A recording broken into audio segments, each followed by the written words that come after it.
Sí, sí, no, sí, ya está. Hola, Rosa. A ver, dinos, ¿por qué hoy has decidido ir a Valencia? ¿Qué vas a hacer en Valencia? Desde les plataformes de Salvem el Tren, Ontinyent, de la línia Iniciativa València Iniciativa d'Ontinyent-Alcoi, hem fet aquest acte per a reivindicar les poques horaris que té el tren d'esta línia, la nul·la accessibilitat per a persones amb mobilitat reduïda i la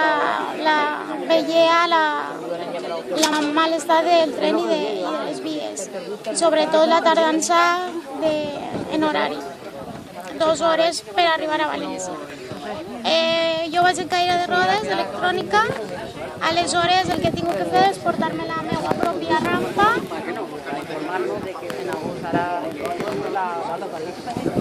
i tindrem que després anem a ajuntar-se a la manifestació de les víctimes del metro de València i tindrem que dur-se la rampa que pesa més de 9 quilos darrere para poder tornar a Ontinyent a la noche.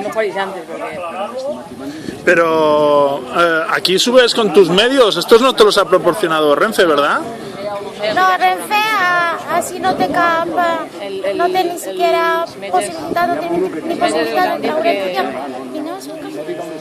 de treure el tiquet del tren i aleshores tots els mitjans tenim que ficar nosaltres perquè Atendo tampoc dona cap de servei i si no n'hi ha servei en l'estació d'origen tampoc en la de destí i al revés, si en la de destí no n'hi ha servei d'ajuda a mobilitat reduïda en la d'origen tampoc el fiquen la rampa o l'elevador en que siga a València capital. Des d'ací un cridament a totes les persones amb mobilitat reduïda a que difundisquen aquest vídeo i es faig molt de rebombori per la mala accessibilitat que n'hi ha a l'eixir de les capitals de província. Molt bé, gràcies. Adéu. ¿Aquí ya está? Ahora ya está.